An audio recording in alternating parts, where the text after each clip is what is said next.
తక్కువ బడ్జెట్ లో విజయవాడ సరౌండింగ్స్ లో ఇన్వెస్ట్మెంట్ ప్లాన్ చేస్తున్నారా?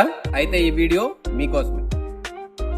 విజయవాడకి అతి చేరువలో ఉన్న ఆకునూరులో శ్రీభ్రమర టౌన్షిప్ ప్రైవేట్ లిమిటెడ్ వారి శ్రీభ్రమర హోమ్స్ ఈ ప్రాజెక్ట్ అనేది PCRDA అప్రూవల్ తో గేటెడ్ కమ్యూనిటీగా డెవలప్ చేయబోతున్నారు. మొత్తం 40 ఫీట్ CC రోడ్స్ అనేవి ప్రొవైడ్ చేస్తున్నారు.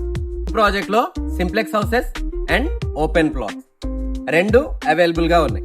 లొకేషన్ హైలైట్స్ మనం చూసుకున్నట్లయితే విజయవాడ నుంచి మచిలీపట్నం వెళ్తున్న నేషనల్ హైవే కి అతి దగ్గరలో, అలాగే అమరావతి ఔటర్ రింగ్ రోడ్ కి 1.5 కిలోమీటర్ డిస్టెన్స్ లో మన సైట్ అనేది లొకేట్ అయి ఉంది. Vijayawada bus stand and railway station వీటన్నిటికీ కూడా 20 మినిట్స్ డ్రైవ్ లో, గన్నవరం ఎయిర్పోర్ట్ కి 20 మినిట్స్ డ్రైవ్ లో చేరుకోగలం. కాబట్టి ఇలాంటి ప్రైమ్ లొకేషన్ లో మీ ప్లాట్ ని సొంతం చేసుకోవడానికి ఇప్పుడే స్క్రీన్ మీద కనిపిస్తున్న మా నెంబర్ అండి మీ సైట్ విజిట్ ని ప్లాన్ చేసుకోండి. Thank you so much.